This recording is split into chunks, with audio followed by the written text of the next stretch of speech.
Olá, sejam todos muito bem-vindos. Que prazer ter vocês aqui nessa nossa conversa hoje, nessa nossa live que vai falar sobre um assunto super pertinente nesse momento, que é o momento do agronegócio, diante de tudo isso que a gente está vivendo e o desafio que tem pela frente aí para o produtor rural, para o empreendedor rural, para continuar dando esse rumo no agronegócio que está de vento em popa. E claro, para isso a gente precisa de tecnologia, produtos de performance, enfim, tudo que tem à mão, tudo que tem disponível para o empreendedor rural conseguir fazer a lição de casa ainda mais bem feita e um trabalho espetacular como a gente vem fazendo. Hoje a gente vai conversar um pouquinho do momento do agro aqui no Brasil, aqui no mundo e, claro, de perspectivas de futuro diante de tudo isso que a gente está vivendo. E por falar nesses produtos aí de performance, de tecnologia, que sempre ajudam muito o produtor rural brasileiro, a gente vai falar com a turma da Mosaic Fertilizantes, que estão aqui com a gente. Mosaic tem aí um baita de um trabalho, o primeiro produtor mundial de fosfatados, enfim,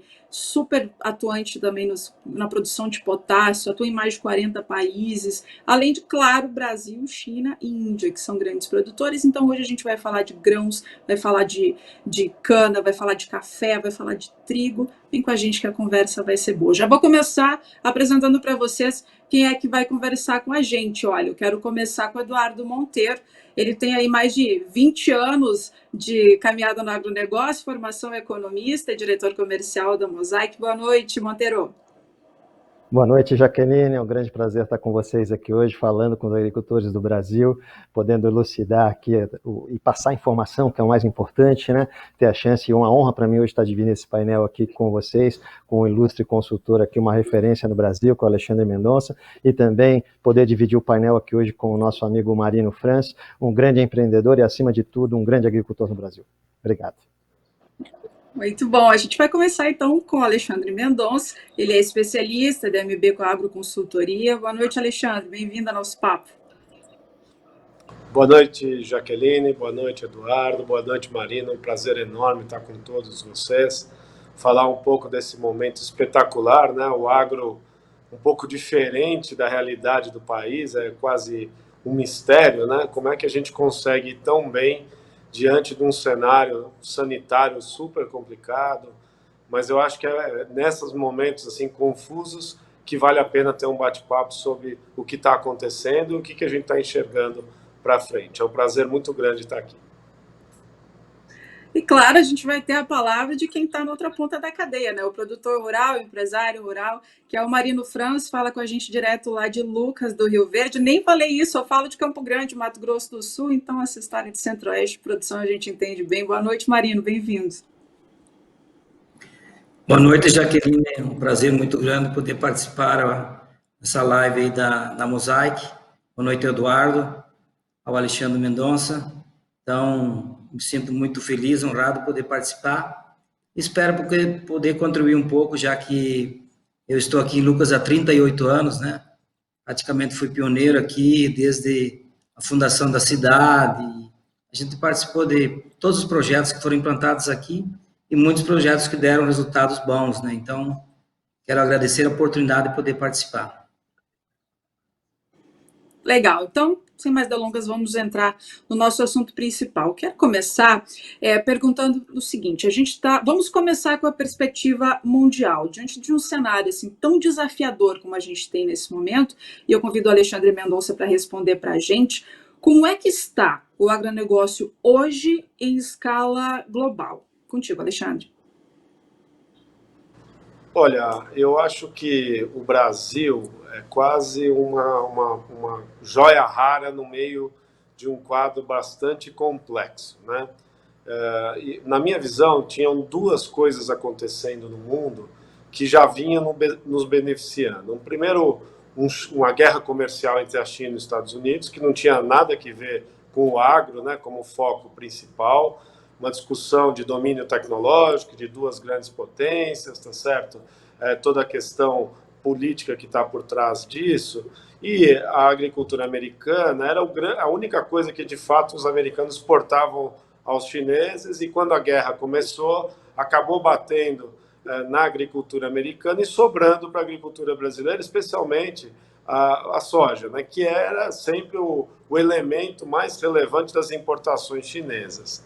O que aconteceu desde 2018 é que adicionou aí um componente bastante complexo que deu origem à crise sanitária que a gente está vendo hoje da Covid, mas que começou lá no porco, na peste suína africana, tá certo? A gente viu um surto muito grande que começou no leste europeu, avançou para a Rússia, entrou na China, e a gente viu dizimar um pedaço muito relevante do rebanho suíno chinês, que é o mais importante do mundo, que é a carne mais consumida do mundo. Então a gente começou a ver, Jaqueline, a subir a demanda chinesa de carnes, então o mercado de carnes foi também subindo, demandando mais grãos no mercado interno, e a gente viu o Brasil ocupando essa posição. A carne subiu muito de preço na China, a partir daí os chineses passaram a consumir ainda mais animais silvestres, houve aí uma mutação de um vírus, né, de um coronavírus SARS-CoV-2, bate na Covid, nessa doença Covid-19, da China espalha para o resto do mundo, e aí a gente viu uma transformação no sistema alimentar mundial, né? Houve um colapso muito grande do sistema de distribuição de alimentos, porque uma parte relevante do consumo no mundo inteiro é feito fora de casa, né? O que os americanos chamam do food service, dos restaurantes, das cantinas industriais, no nosso caso, das lanchonetes. Então, a gente viu, né, um problema sério de abastecimento, porque o canal do varejo passou a ter que atender todo mundo. E, na medida que a Covid foi se espalhando, a gente começou a ver uma série de problemas de produção espalhados em vários lugares do mundo. A Europa sem gente para colher, alguns portos fecharam, tá certo? Nos Estados Unidos nós vimos várias plantas frigoríficas fecharem por causa de Covid, e de repente a agricultura brasileira começa a ser demandada, o real se deprecia, a nossa logística em dólar fica muito barata, e nós começamos a bater recorde atrás de recorde de exportação, e que é quase um fenômeno meio inexplicável, né? Como é que diante de uma recessão tão grande que o mundo está vivendo, a gente consegue ter esse destaque tão evidente? Os produtores brasileiros reagiram de uma maneira espetacular, né? Os executivos brasileiros tiveram um trabalho muito bonito de desenvolver protocolo, de proteger, etc., todas as pessoas, né? E a gente conseguiu a logística nossa funcionando, gente apoiando o caminhoneiro na estrada que não tinha onde parar para almoçar, e de repente a gente viu um sistema fluindo, né? E o brasileiro reconhecendo que alimento é saúde, tá certo? E fazendo uma força enorme, né? No sentido que eu tenho dito de missão de produzir alimento. E aí a gente acorda e estamos batendo todos os recordes, né? Quase inacreditável chegar em junho com 64 milhões de toneladas de soja exportadas, né? Só um último comentário, só para dar uma referência, né? Os Estados Unidos, que sempre foram os maiores exportadores de soja do mundo, e nós passamos eles, exportaram aí nos últimos anos 46, 48 milhões de toneladas de soja. Nós exportamos isso em 3 meses, né? É quase um fato que precisa ser louvado, né? Como é que a gente conseguiu? E é diante desse contexto, né, que a gente começa a entender por que o agro está vivendo um momento muito especial, né? Uma demanda firme aqui dentro e lá fora pedindo nosso alimento para corrigir uma série de distorções que apareceu no sistema alimentar no mundo todo. Então, de fato, né, é um momento muito único que nós estamos vivendo. Agora vamos trazer a conversa aqui para o Brasil. A gente comentou, você comentou muito bem sobre isso, e eu acrescento a essa nossa conversa um outro olhar de quem está acompanhando o agronegócio, não da posição de produtor, ou, enfim, ocupando alguma posição na cadeia produtiva, que é o seguinte: de repente o brasileiro percebeu que a comida não dá no mercado, e o agronegócio começou a ganhar um outro ar de importância muito interessante para as pessoas compreenderem mesmo como é que funciona a cadeia. E como é que está, neste momento, o agronegócio aqui em casa, aqui no Brasil?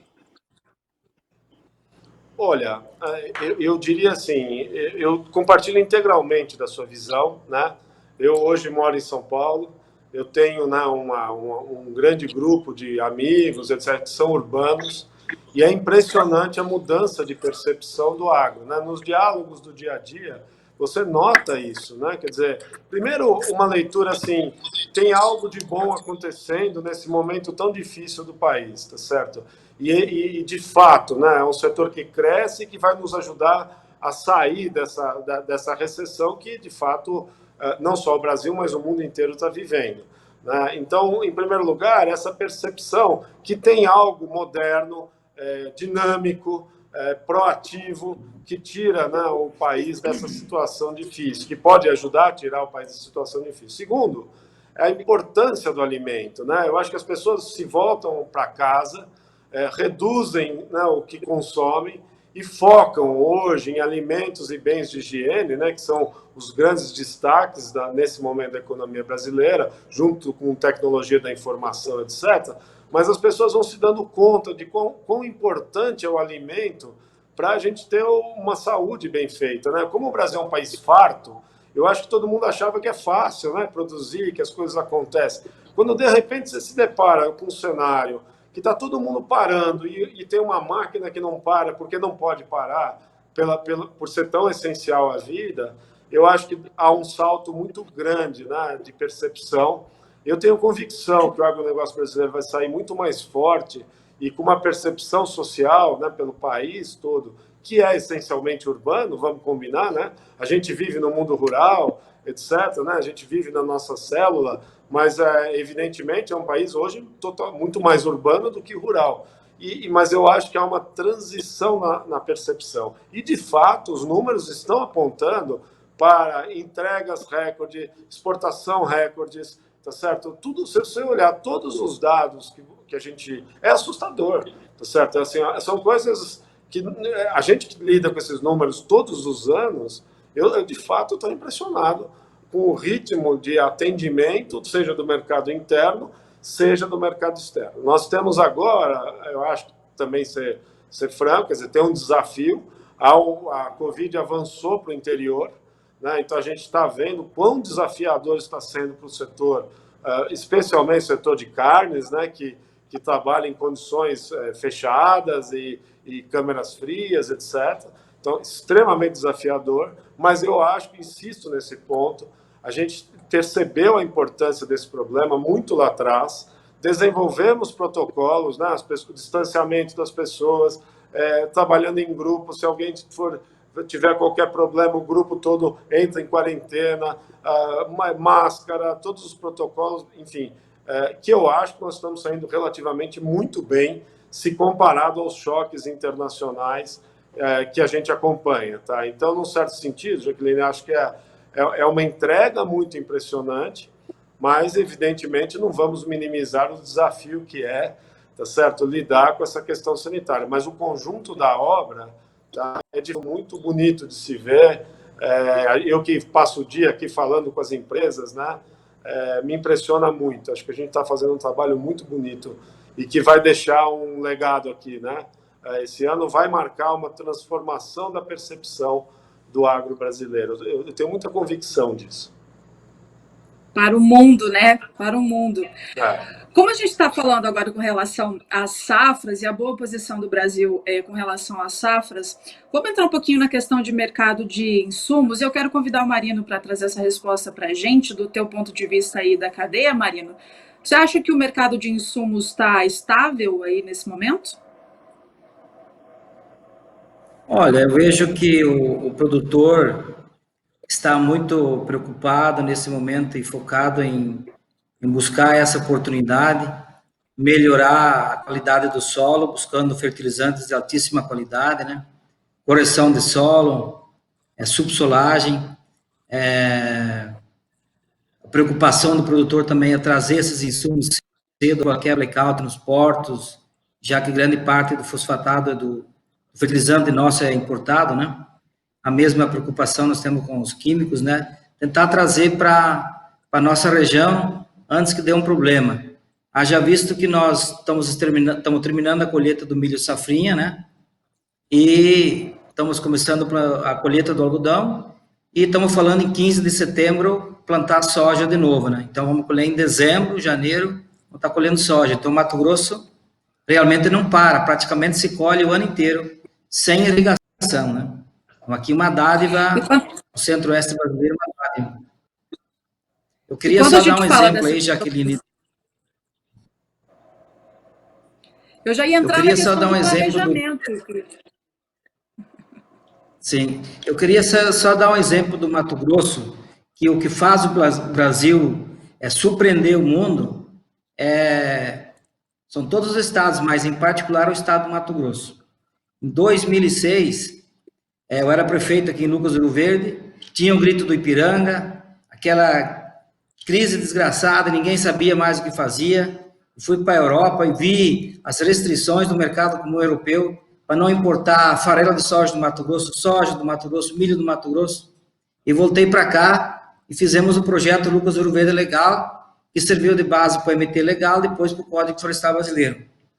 E isso mudou a visão um pouco, e em 2006 também, estive em São Paulo aí, trouxemos a Sadia, na época, para Lucas. O Mato Grosso produzia em 2006 3 milhões de toneladas de milho safrinha. E eu falei para eles que em 2015 nós iríamos produzir 15 milhões de toneladas de milho. Eles acharam que eu era doido. Falei, vocês não conhecem o Brasil, muito menos o potencial de cada estado. Hoje, esse ano, e daí, em 2012, 2013, começamos com a ideia do etanol de milho. E nós vendemos a ideia para o mercado, para os americanos, que em 2025 o Brasil ia chegar a 50 milhões de toneladas de milho safrinha.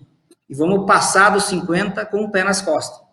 Porque nós temos aqui a terra, o homem, a tecnologia e agora também, de forma cada vez mais ativa, a consciência ambiental, o respeito pelo meio ambiente de forma sustentável. E a curva do Mato Grosso vai crescer muito. Mato Grosso tem 90 milhões de hectares, 62% do nosso território é preservado. Nós estamos usando para a agricultura hoje 10 milhões e meio de hectares, né? 5 milhões e 400 mil hectares para soja, um algodão, e temos ainda em torno de 22 milhões de hectares de pastagem degradada. Então, o salto do Mato Grosso vai ser muito grande. Na minha cabeça, Mato Grosso vai entregar aí no ano 2025 100 milhões de toneladas de grão. Então, é um negócio que surpreende o mundo.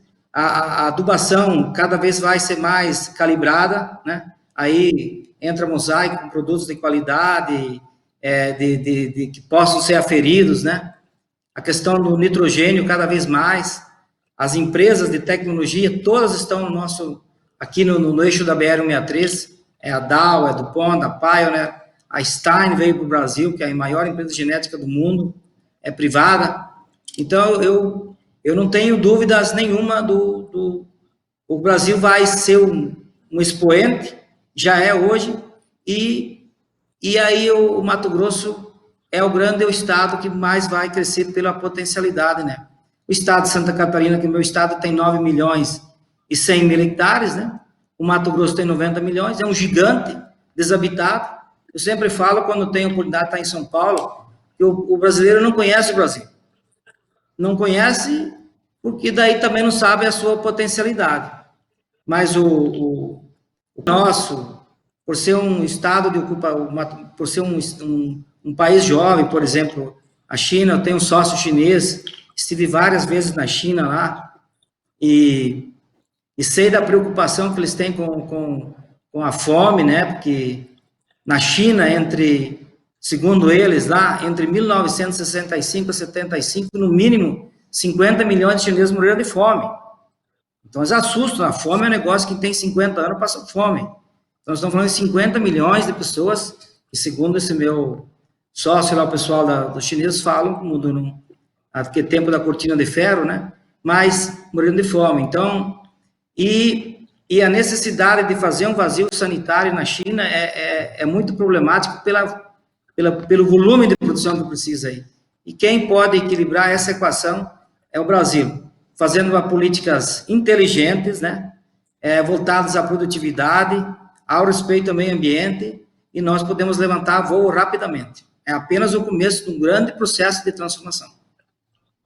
Sem dúvida, eu já vou pegar uma carona na esteira do que tu disse aí, que é com relação à lição de casa muito bem feita pelos produtores brasileiros, não só de Mato Grosso, que é o celeiro do nosso país, né, como de outros estados produtores também, e aqui a gente coloca tudo nesse rolo, grãos, cana-de-açúcar, soja e milho, né, grãos, tem café, tem trigo também, e eu já quero puxar então o Monteiro para essa conversa, para a gente falar um pouquinho com relação a essa questão dos insumos também, que é super importante, que dentro dessa questão da lição de casa do produtor rural brasileiro, a gente tem, além de investimento em tecnologias e produtos de performance, a gente tem também o planejamento.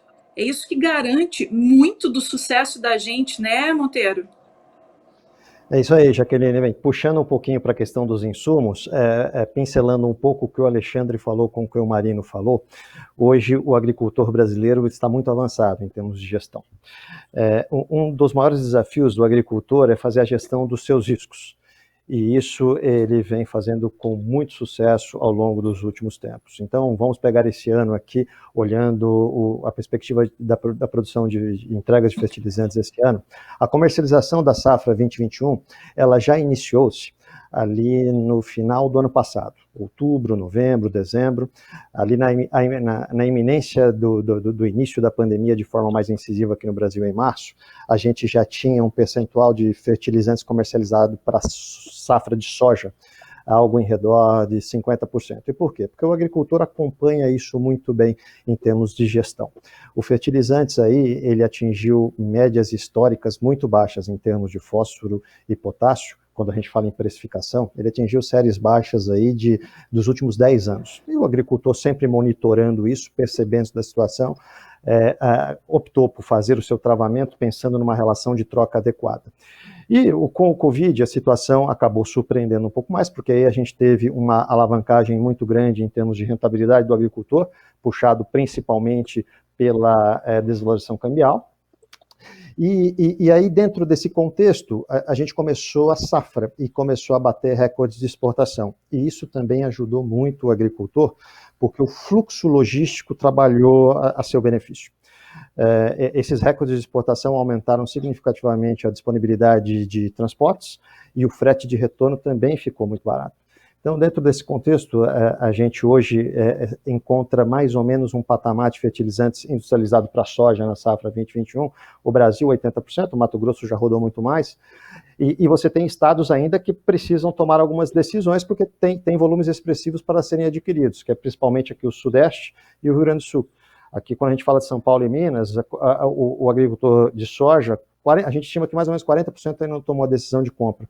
E o que a gente vem observando nesse cenário de mercado internacional, não somente com a boa resposta do consumo aqui no Brasil, mas também recuperação de mercados globais, a gente via os Estados Unidos aí ao longo das últimas 2 safras tendo sérios problemas climáticos.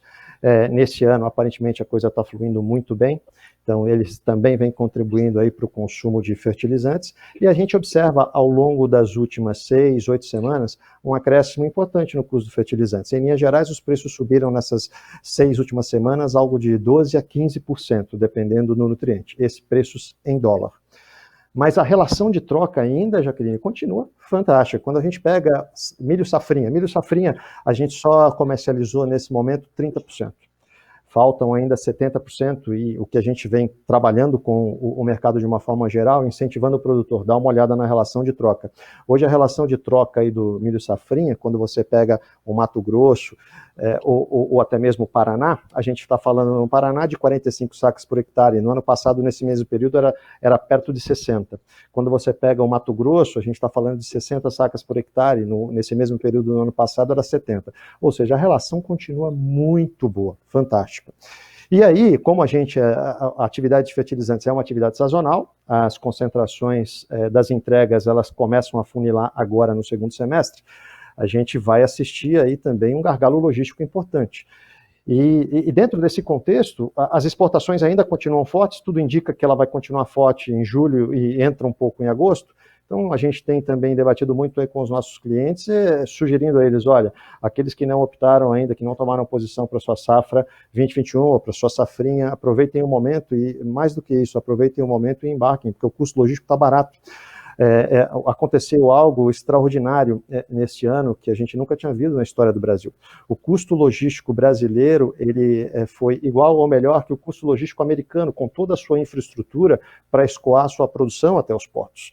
Então, nesse momento, a equação ainda continua muito favorável. Então, esse é um momento bastante importante que a gente julga preponderante, esse é o motivo pelo qual a gente está aqui falando com os agricultores, para justamente incentivar que cada um pondere e faça uma boa análise. E extrapolando para as outras culturas, a gente tem aí, vamos falar da cana, né? A cana ainda tem 50% desse mercado para rodar.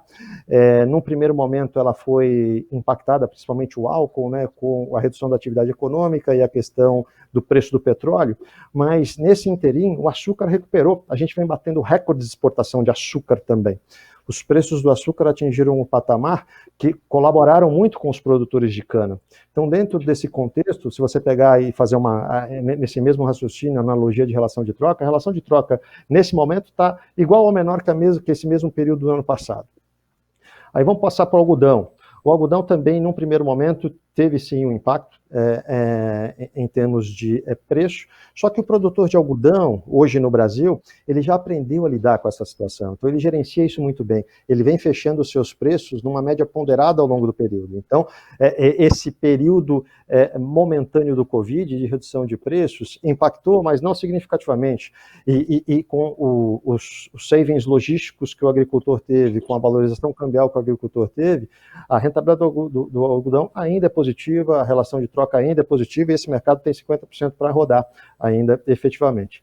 E finalizando aqui, o café, eu acho que também café é uma cultura bastante importante. Esse a gente só comercializou aproximadamente 35% do que a gente espera comercializar esse ano. O café vem se beneficiando muito pela desvalorização do câmbio também. E vai sofrer todos esses impactos de concentração de entrega, de custos logísticos. Então, a nossa recomendação é para os produtores de café de Minas, de São Paulo e do Paraná, deem uma olhada nos seus custos, nas suas relações de troca e aproveitem o momento que a curva do fertilizante passa a ser ascendente nesse momento em termos de preço. A gente está aqui na metade do ano de um 2020 que foi esquisito para a humanidade inteira, né, nos mais diversos setores. E o agronegócio está saindo desse contexto de forma vencedora. Eu queria perguntar para o Alexandre se a gente já consegue, neste momento, ter uma perspectiva de como será a venda aí de commodities em 2021. Sim, eu acho que dá para ter um olhar, embora tem muita volatilidade no ar, né? Eu acho que tanto o Marino quanto o Monteiro apontaram para duas coisas que já me dá um pouco mais de tranquilidade para 2021, que é esta antecipação das vendas, né? O produtor brasileiro andou muito bem, tá? Alongou as suas posições de venda, aproveitando esse momento de excelentes preços. Porque eu queria ressaltar esse ponto, os preços em dólar estão muito baixos, tá? Eles não estão assim exuberantes, porque de fato cedeu em dólar, né? É meio estranho a gente falar isso, mas é esse tipo de alerta que eu acho que é importante, porque às vezes a gente não percebe bem exatamente quais os fatores que fazem o preço estar tão elevado. Com certeza, o mais importante, no meu entendimento, foi a taxa de câmbio, que deu essa possibilidade de, embora os preços em dólar estarem muito baixos, por exemplo, a agricultura americana está recebendo subsídio do governo americano, porque não estava fechando a equação de soja e de milho, e o produtor está sendo subvencionado pelo governo. A justificativa é justamente a guerra comercial. E, ao mesmo tempo, nós estamos olhando aqui no Brasil o contrário. Então, assim, quando eu olho para frente, se nós formos pensar em preços em dólar, eu acho que há uma tendência de melhorar na medida que a economia mundial melhorar, especialmente daqueles produtos não alimentícios, porque o que a gente assistiu foi, mesmo dentro do agro, né, caiu mais os preços daqueles produtos que as pessoas não precisam usar para comer, tá certo? Então, algodão sofreu, borracha sofreu, flor sofreu, e num primeiro momento álcool sofreu, para usar aí o caso da cana-de-açúcar, que agora a gente já está vendo uma recuperação, até porque o produtor de açúcar, por conta de um preço muito alto, está produzindo muito mais açúcar nessa safra. Então, para dar um número, o mix de açúcar da safra passada foi 34%, o menor de muitos anos, e esse ano a gente está achando que pode chegar a 46%, 47%, há quem fale até 48%, mostrando quão rápido o produtor brasileiro é de poder se aproveitar de bons preços. Então, até na cana-de-açúcar, nós estamos vendo o nosso produtor alongar as vendas para 21 e até 22, porque os preços estão acima de R$ 1.400 por tonelada de açúcar, que é espetacular. Tá? Então, o primeiro ponto é, se nós olharmos produto a produto, eu particularmente acho que a soja, a safra americana, não deve ser tão grande esse ano, porque a área é menor. Existe uma questão argentina que nós precisamos acompanhar com muito carinho.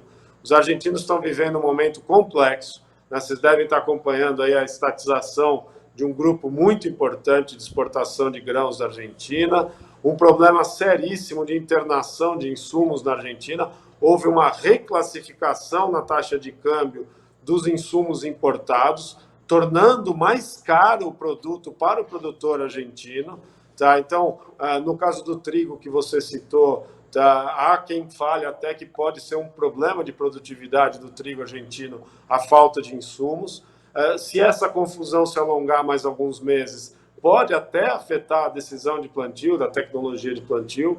Então, ao mesmo tempo, você olha para a China, no nosso entendimento, tem uma recuperação de demanda, de uma tentativa de reconstrução da suinocultura chinesa, expansão da produção de aves, tá certo? Então, há uma demanda crescente. Portanto, eu particularmente acho que existe um potencial de ganhos nos preços em dólar. Por outro lado, existe o risco do real ficar mais forte.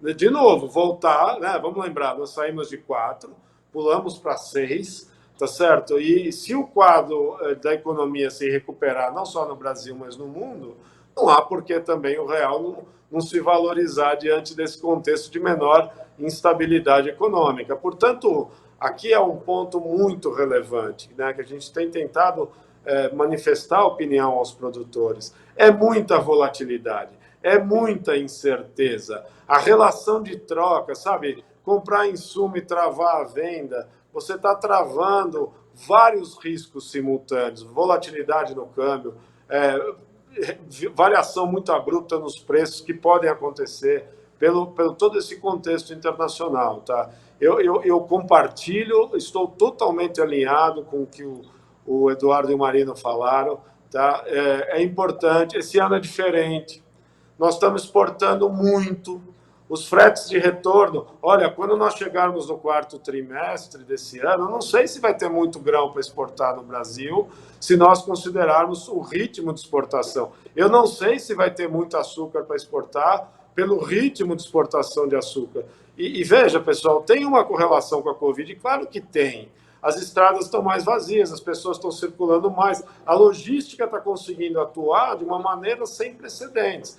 Então, quando a gente faz o alerta que, eventualmente, a hora que eu for correr atrás do adubo, os fretes de retorno já não serão mais abundantes, é porque nós estamos alertando para um fato inédito, que são exportações muito agressivas. Vocês imaginem, nós podemos exportar a maior exportação da história de soja do Brasil. Tá, eu estou projetando 82 milhões de toneladas de soja, mas eu não sei se não vai passar disso pelo volume que nós estamos vendo. E em junho, nós já exportamos 64. Se tiver mais um mês de 14, praticamente acabou a soja em julho para ser exportada do Brasil. Ah, sim, mas aí entra o milho safrinha. Na minha conta, não tem muito mais para exportar do que 34 milhões de toneladas, se é para atender com milho o mercado interno. Portanto, não é de se estranhar, pessoal, que a gente chegue lá em outubro, novembro, dezembro, com cargas muito reduzidas com destino porto. Portanto, como o Marino colocou, como esse fertilizante é muito, por vezes, importado, os insumos fazem a logística reversa do caminhão que vai, veja a importância de eu medir adequadamente as relações de troca num ano de intensa volatilidade do câmbio, intensa volatilidade dos preços agrícolas internacionais, tá certo? E nós, brasileiros, surfando uma onda de demanda externa associado a uma depreciação do câmbio, que trouxe um bom preço em reais, não obstante os preços em dólar estarem baixos. E os preços em dólar dos produtos agrícolas estarem baixos, mantém relativamente baixo o preço do insumo em dólar. Claro, porque há um ajuste na demanda mundial, por exemplo, de adubo. Tá? Então, se eu acredito que vai haver uma recuperação dos preços em dólar, e eu acho que isso já começou a aparecer em alguns produtos, vai haver uma recuperação em dólar muito provável do preço dos insumos. Tá certo? Então, esse momento, essa boa medida da relação de troca, de fazer uma gestão de risco diante de um quadro de intensa volatilidade, eu acho que é a melhor recomendação que eu posso fazer. Tá? Assim, nós estamos alertando para um momento atípico. É muito fora do normal que nós estamos exportando. Tá? E, portanto, dado que existe um limite do que vai sair do país, tá certo? Vai ter escassez de frete em algum momento futuro, tá?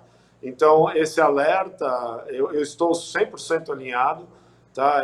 É o que eu venho falando, né? Então, estou dividindo aqui o que eu falo para os meus clientes, tá certo? E eu compartilho dessa visão, tá? Quero trazer o Monteiro de novo para essa conversa pelo seguinte: a gente tem, nesse momento, está chegando muito pelas redes aí, perguntas sobre o impacto do câmbio na questão logística. E já podemos incluir, Monteiro, nessa conversa também, essa questão seguinte: a gente ainda tem. Esse é um momento muito bom para a gente aproveitar para as compras de verão. Ainda tem o quê? 20%, né, da safra das compras de verão aí para rodar.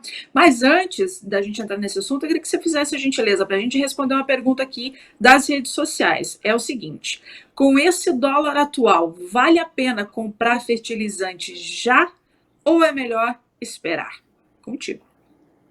Ok. Bem, em termos de previsibilidade de câmbio, é difícil a gente ponderar, porque são vários fatores aqui. O Alexandre, que é o expert, também não se arrisca, já conversei com ele sobre isso, porque nós temos fatores que fogem um pouco do racional econômico, tem fatores políticos atrelados a isso também. O nosso racional aqui é fazer o pensamento atrelado à relação de troca. E a relação de troca é muito boa. Ela é uma das melhores na série histórica nos últimos 10 anos, com absoluta tranquilidade. Então, para aquele produtor que pensa em fazer uma gestão de risco adequada, independente do câmbio, que é importante, mas o câmbio ele impacta o custo do insumo, mas ele impacta também a receita da safra que ele está exportando. Então, pensando na relação de troca, esse é um momento muito interessante. E aliado a isso, quando a gente pensa em negócios voltados para a exportação, essa desvalorização cambial, ela torna os custos em reais mais competitivos. Então, o motivo pelo qual a gente teve uma logística muito mais competitiva aqui é a desvalorização do câmbio. Um frete Paranaguá-Rondonópolis, que é de retorno de fertilizantes, que em média custa R$200, agora está custando 150, porque tem muito caminhão rodando. Então, quando você converte ele por um câmbio de 5, quase 6, é um valor em dólar muito menor do que convertido a um câmbio de 4.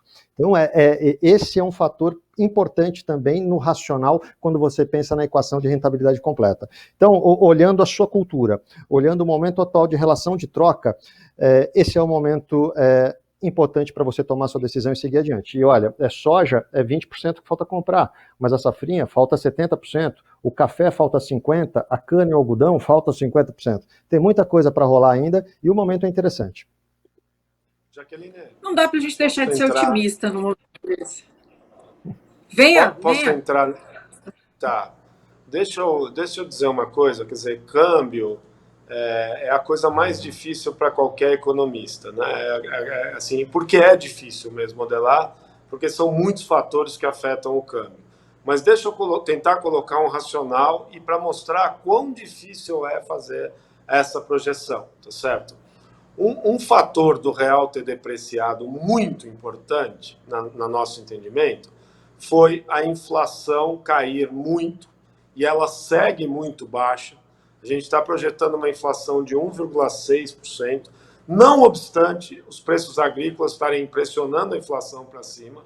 O resto, serviços, caiu muito, então puxa para baixo. Com isso, a taxa de juro brasileira caiu para 2,25%, e a gente acha que pode cair para 2% na próxima reunião do Banco Central, tem uma chance disso acontecer. Por que isso tira dólar do país? Por duas razões. Tá?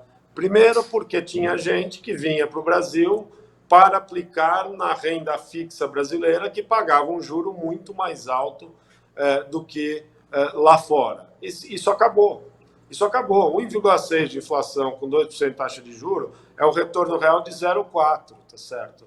Então, o que aconteceu? Um bocado de dólar foi embora daqui, tá certo? Desvalorizando o câmbio. Segundo ponto, as empresas brasileiras tomavam dinheiro fora do país em dólares, principalmente os exportadores, tá certo? E porque era mais barato o juro lá fora do que aqui dentro. De repente, a gente começa a perceber que isso não é mais verdade. Então, o que tem acontecido?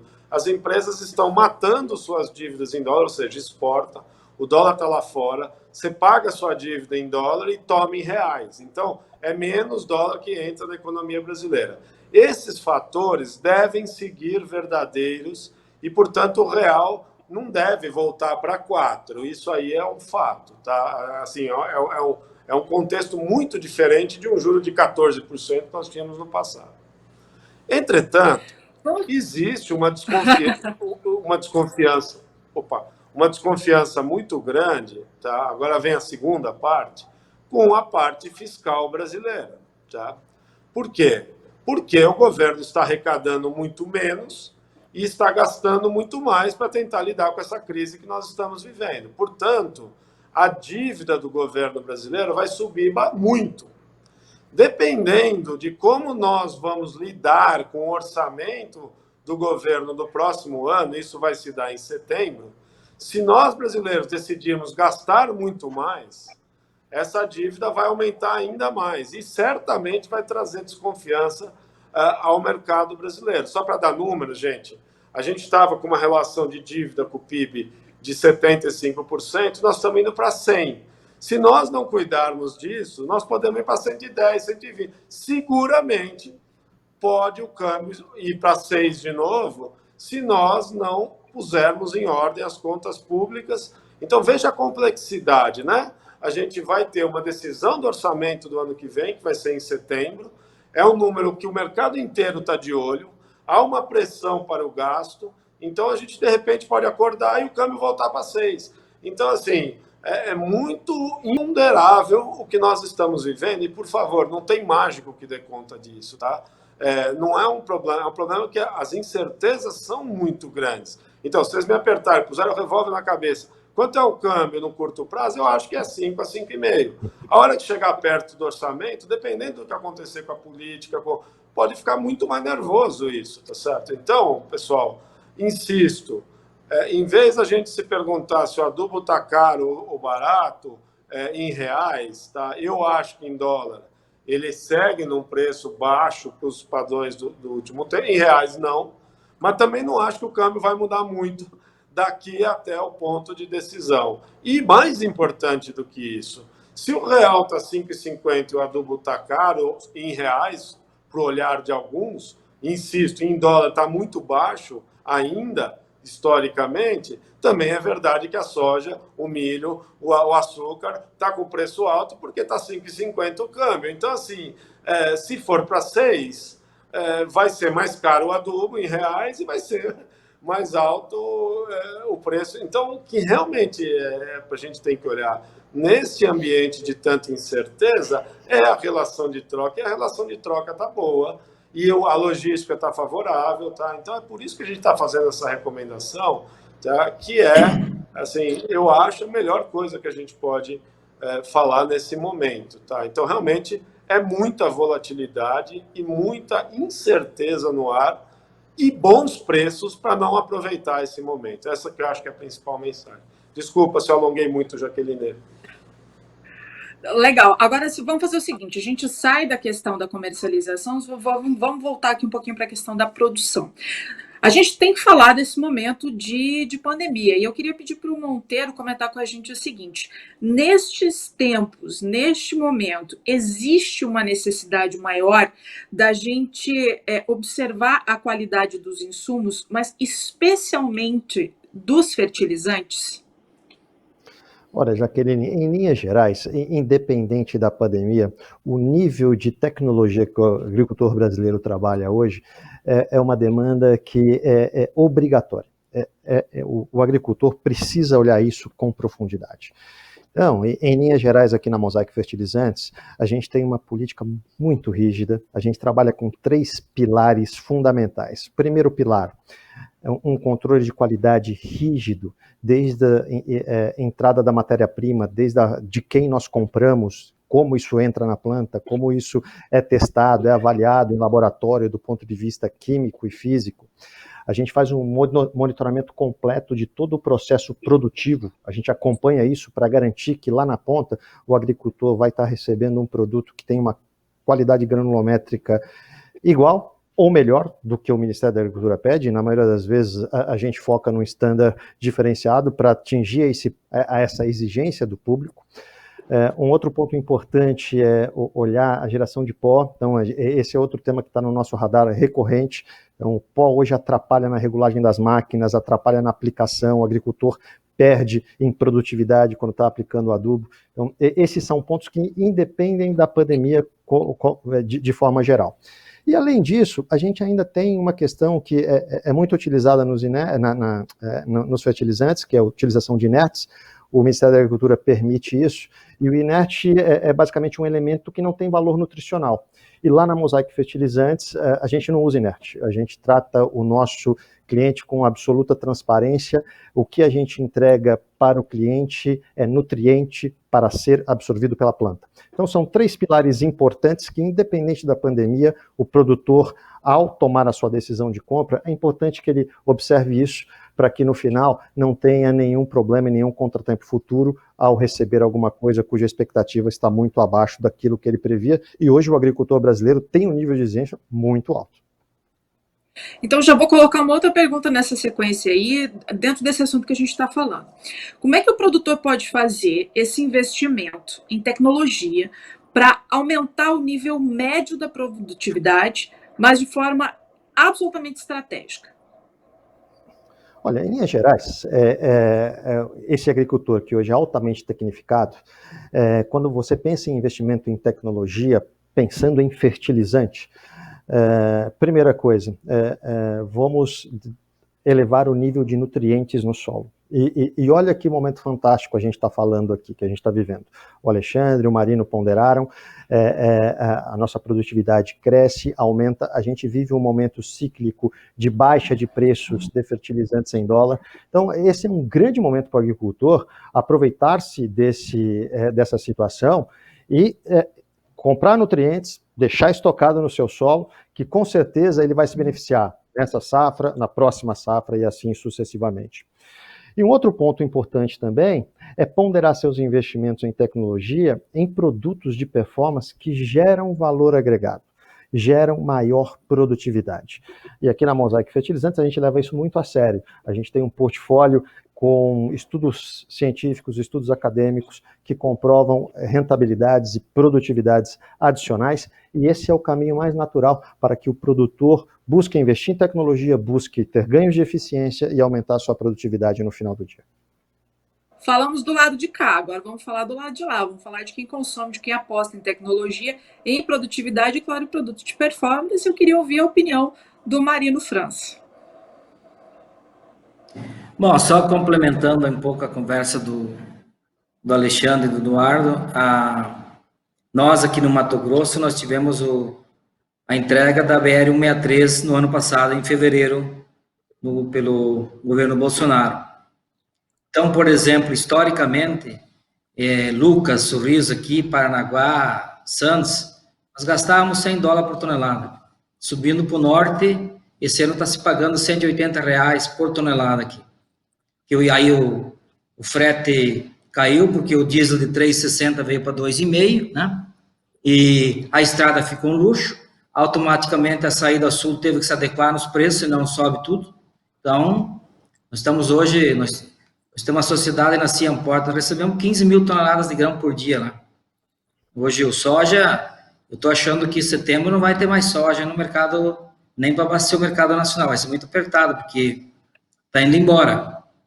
O produtor, por outro lado, ele vai adotar o barter, né? Ele vai trocar, porque quem sonhou que era esperto, levou na cabeça, né? Perdeu feio, porque dólar a R$ 6 ninguém esperava, né? Então, o produtor que está capitalizado, ele está tentando segurar a produção, vai segurar e vai comprar à vista no mercado, vai vender, vai realizar e vai tentar comprar à vista no melhor preço, que é o melhor cenário. O resto do produtor vai fazer barter, vai trocar soja por X sacos de grão, por algodão, por milho, tendência. Só para ter uma ideia, grande parte do mercado de nitrogenado por milho, que vai ser plantado em janeiro e fevereiro, já foi comprado, né? Já foi feita a troca, né? E também o fertilizante está entrando pelo norte.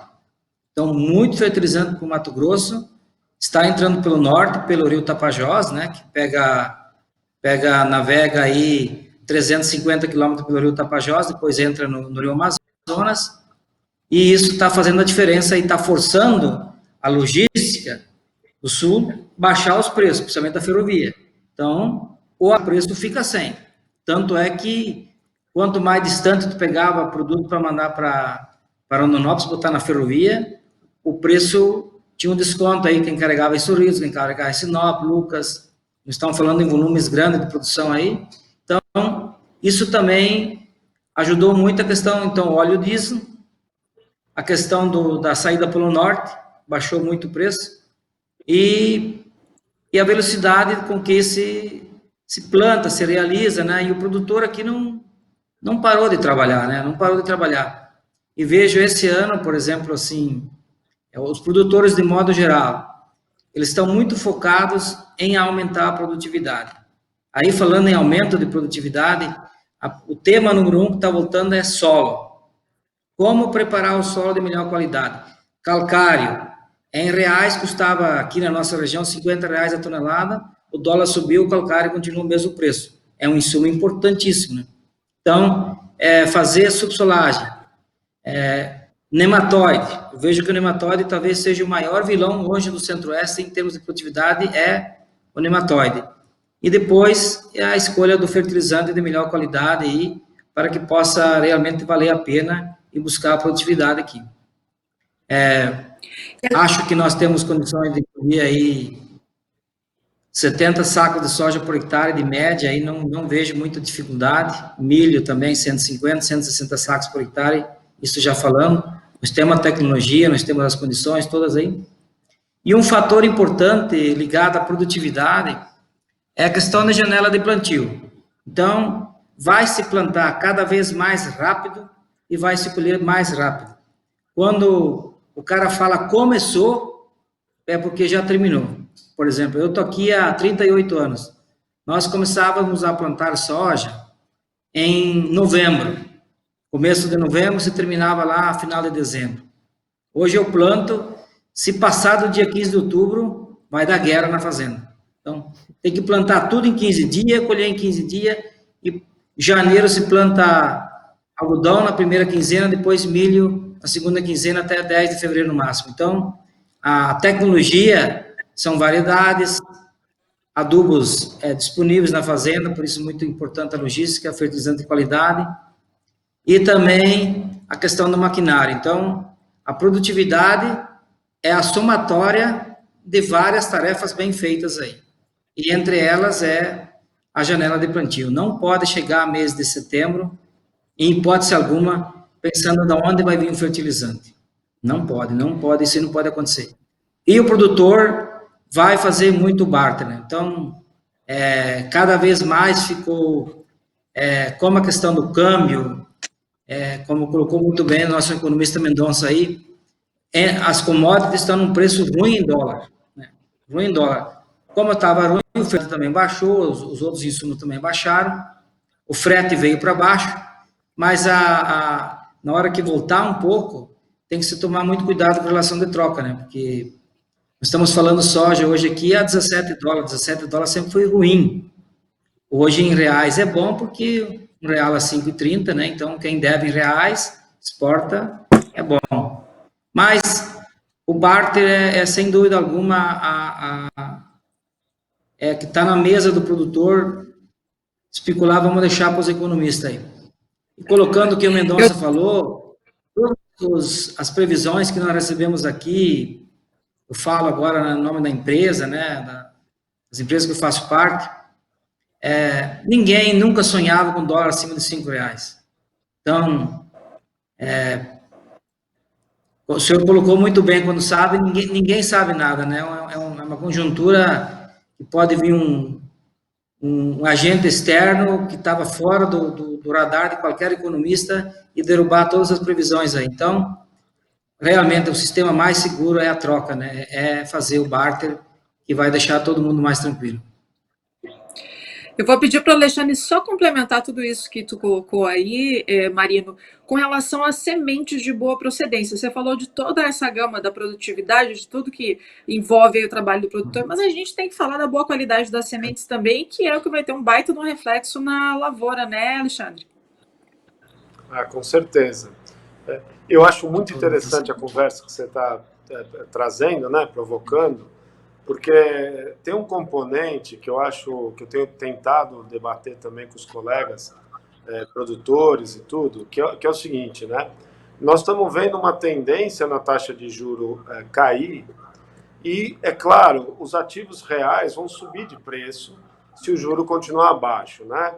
Essa é uma máxima, né? Juro baixo leva ativos para cima. Portanto, o valor da terra vai subir, portanto, crescer comprando mais terra, etc., exige um nível de alavancagem que é perigoso, que pode se tornar perigoso. Então, toda uma estratégia de expansão, especialmente nas regiões de fronteira, elas vão ficando mais difíceis, né, diante de quadro de preços de terra mais elevados. Qual é a resposta que tem que acontecer num sistema como esse? Eu tenho que tirar mais de uma terra cara, eu tenho que produzir muito mais, e para isso eu preciso de insumos de mais alta tecnologia. Então, o pacote tecnológico, ele vai ganhando tração. É uma semente de excelente qualidade que vai ter uma germinação adequada, é um plantio bem feito, tá certo? É uma nutrição de solo. Quer dizer, eu sou agrônomo de formação, né? A gente, por incrível que pareça, estudou física, né? Tinha que estudar física. Aí ia lá, as leis da termodinâmica, tá certo ou não? Você não tira mais energia de um sistema se não colocar mais energia dele, não tem milagre. Se eu quiser colher mais saca por hectare, eu tenho que colocar mais adubo. É da física isso, certo? Então, assim, é um adubo, é uma base de solo bem feita, todo o procedimento tecnológico, e eu acho que esta é uma tendência.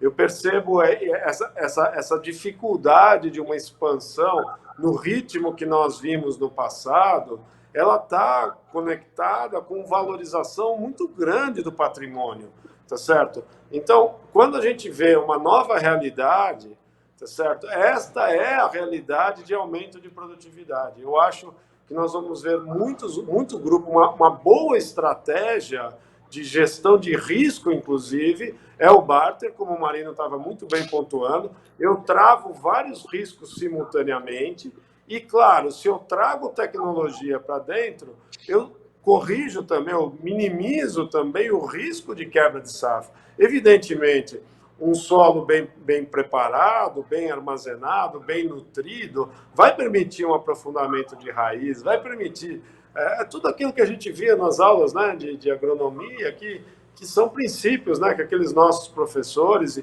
e todos os agricultores que estão aí todo dia olhando e nos ensinando, é uma máxima que todos nós conhecemos. Então, me parece que o quadro econômico, aí eu falo mais como economista, né, eu não me considero, assim, eu sou agrônomo, óbvio, com muito orgulho, mas eu não sou um cara para ser ouvido do ponto de vista de produção, de campo, etc.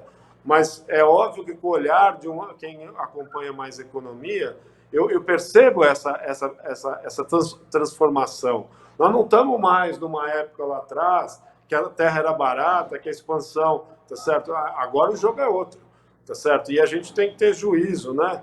Para não errar o pé nessa tentativa de crescimento. E no meu entendimento, o melhor juízo é fazer uma boa troca com boa produtividade, que eu acho que isso garante lucro, longevidade e sustentabilidade para os negócios. Tá?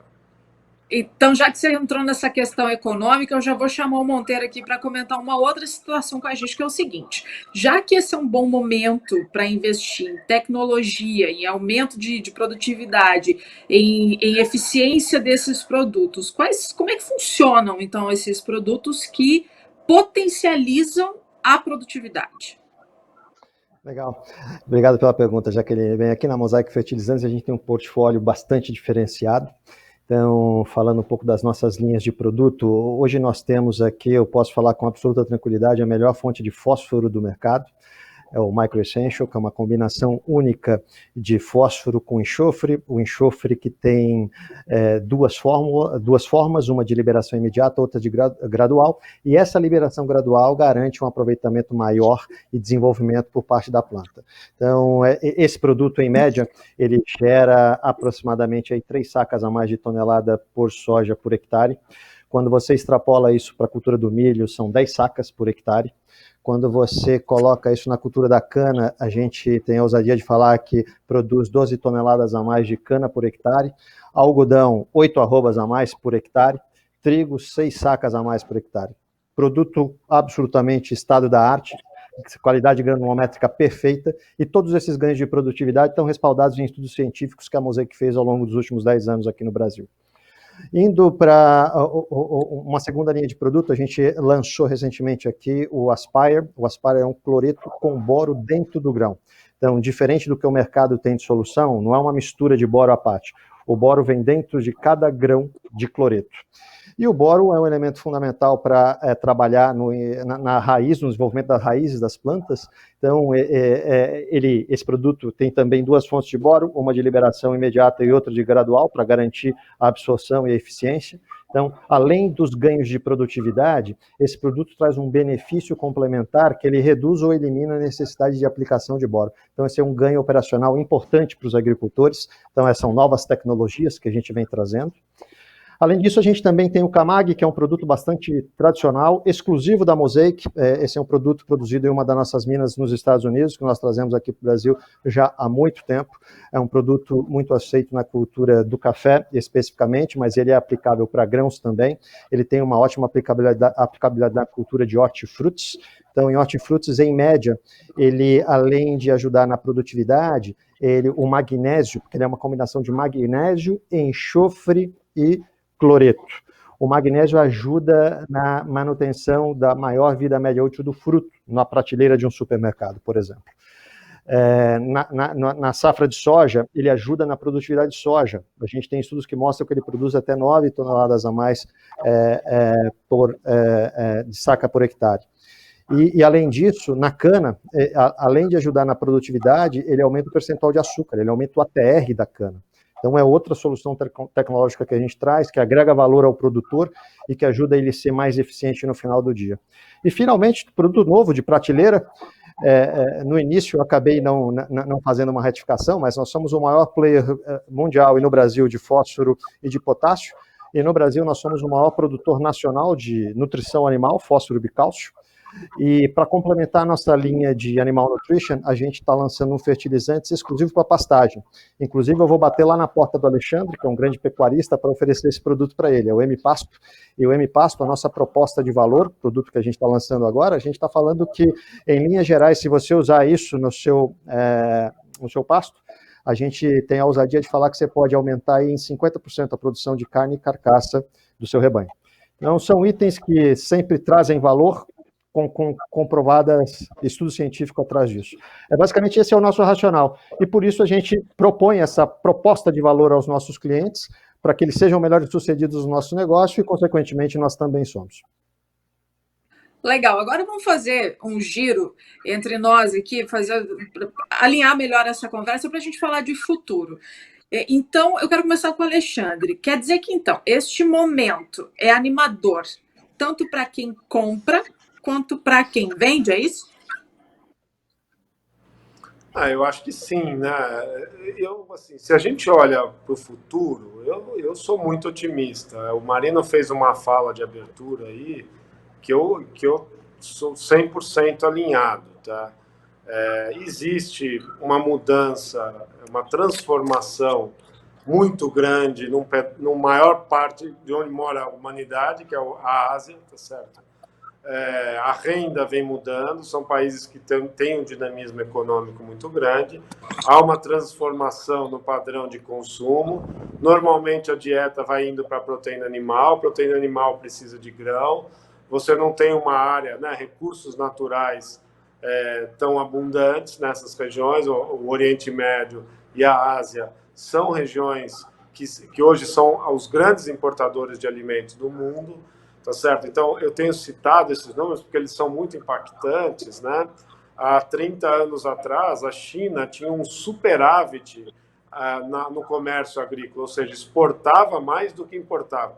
Um país de 1 bilhão e 300 milhões de pessoas, é uma loucura você imaginar que ainda exporta alimento. Mas por que fazia isso? Porque eram pobres, muito pobres. Nesses últimos 30 anos, mudou o padrão da dieta. Hoje é o maior déficit comercial agrícola do mundo, provavelmente superando 120 bilhões de dólares de déficit comercial, uma potência exportadora como a China.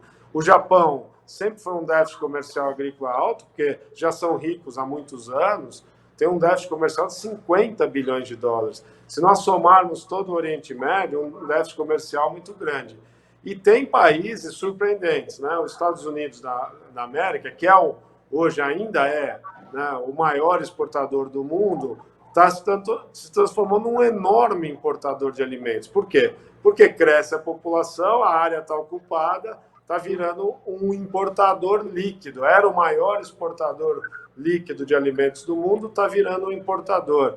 Então, a gente olha e vê um conjunto de possibilidades muito grande para esse futuro. Eu quero chamar a atenção, o trabalho que o Ministério da Agricultura tem feito, que eu acho espetacular.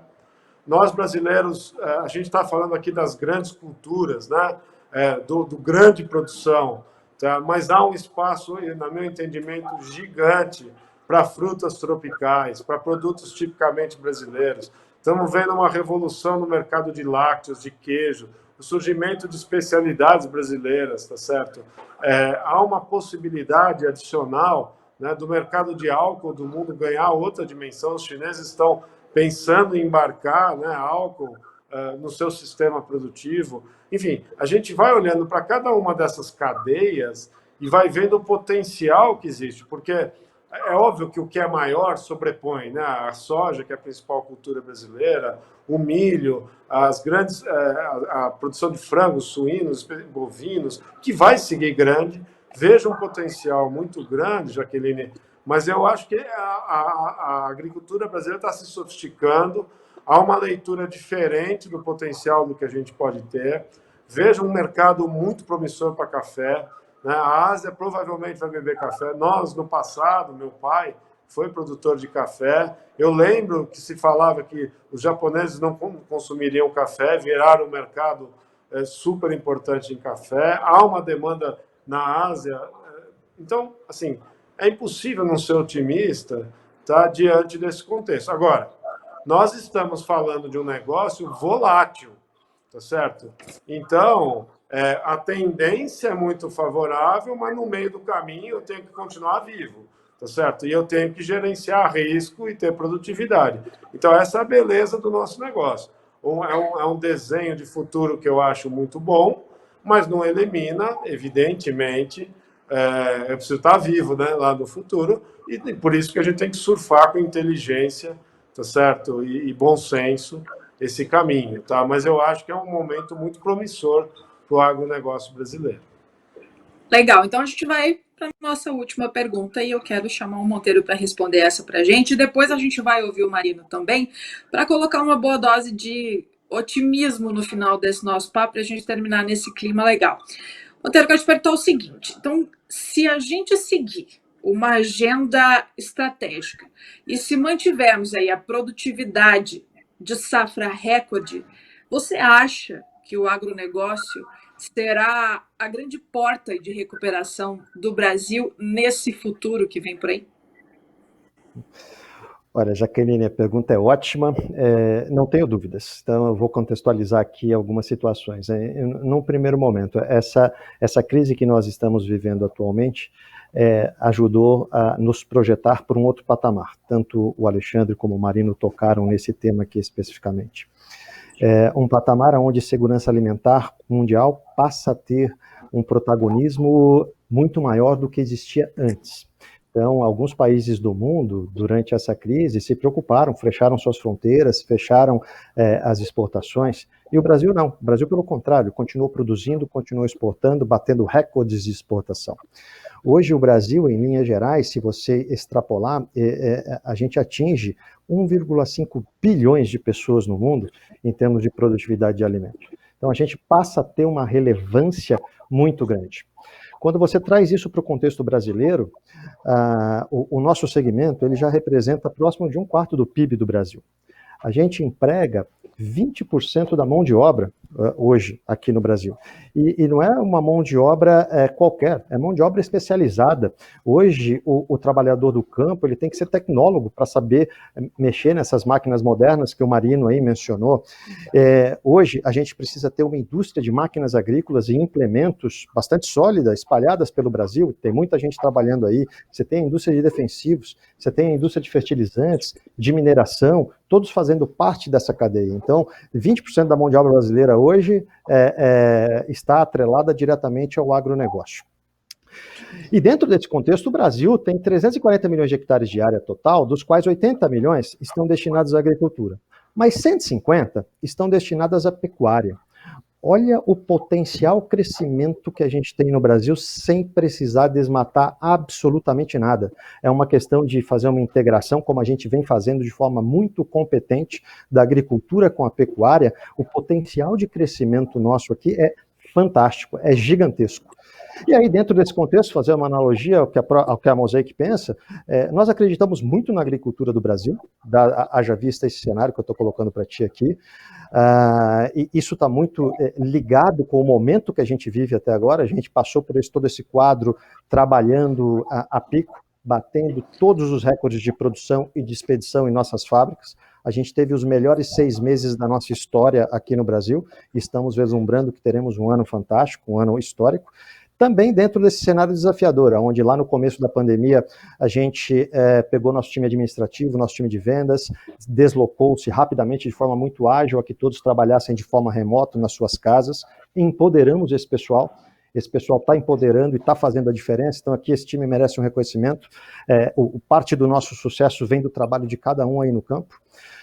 Além disso, nós tivemos o time de operações que mudou completamente a forma de trabalhar, então implementou as medidas de segurança, os protocolos de segurança, criamos turnos alternativos, criamos turmas de trabalho, demos equipamentos, medimos temperatura, fizemos testes nas plantas, comprometidos em continuar atendendo ao agro no Brasil.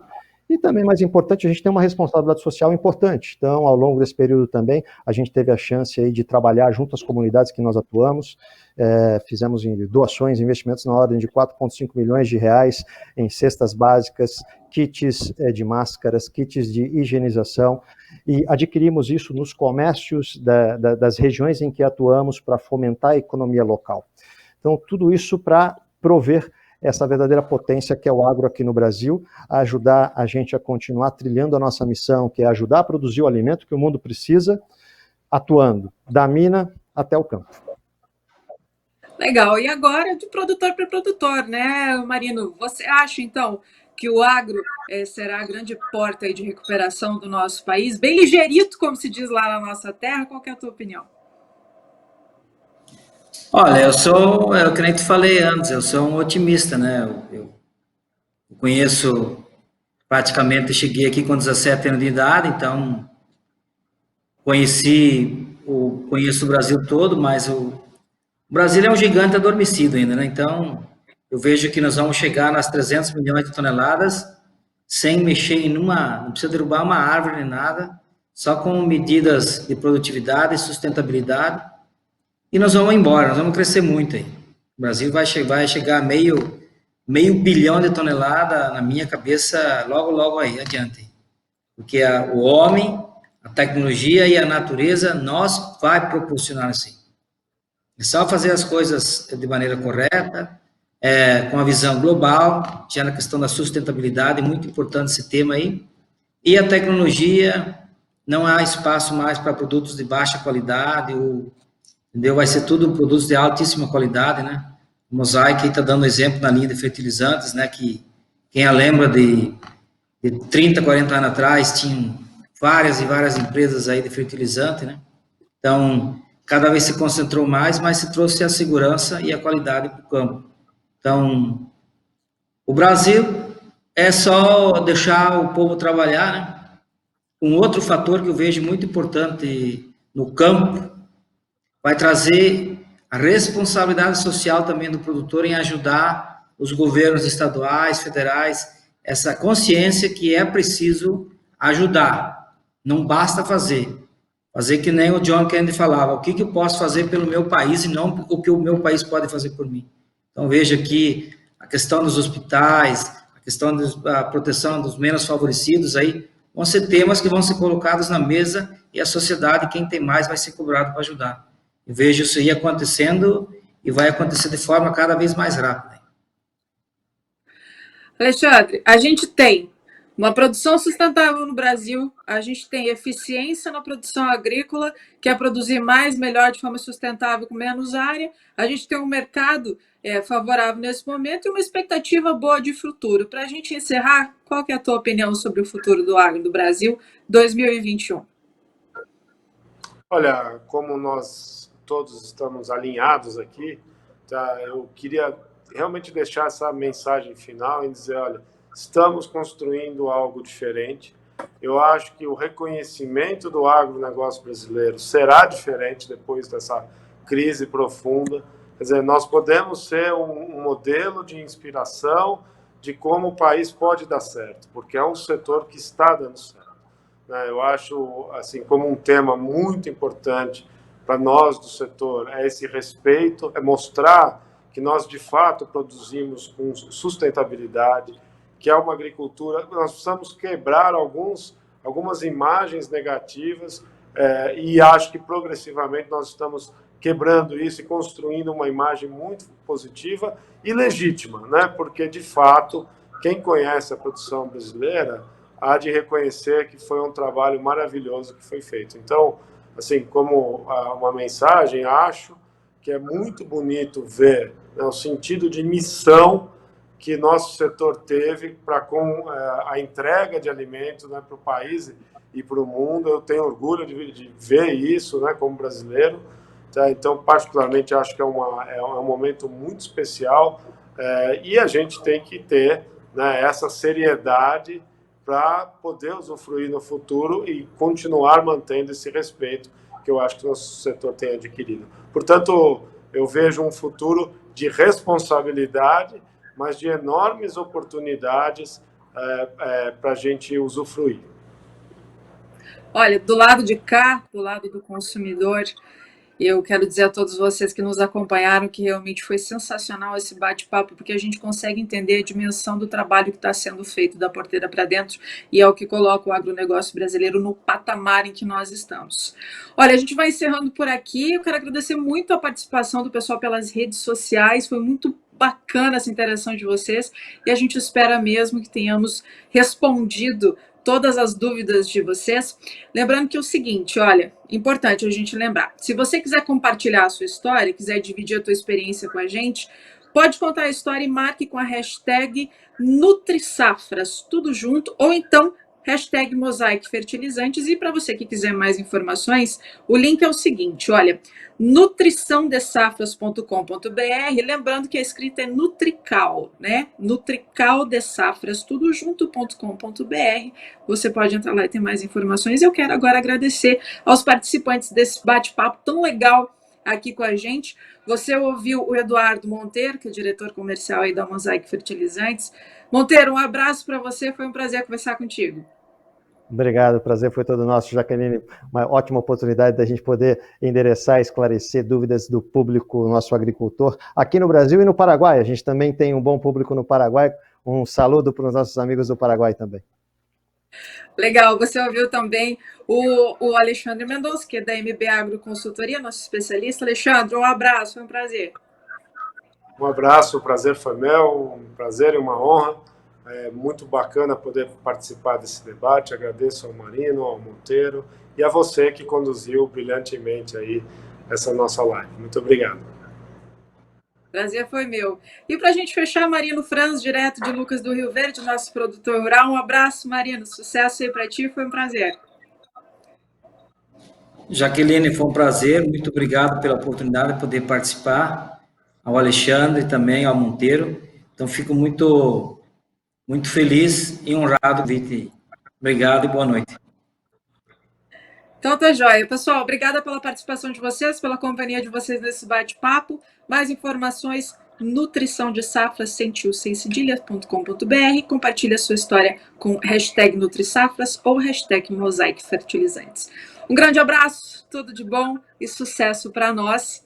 Olha, um grande abraço e a gente deseja o quê? Sucesso nesse momento e no futuro que vem aí. Tudo de bom, até a próxima.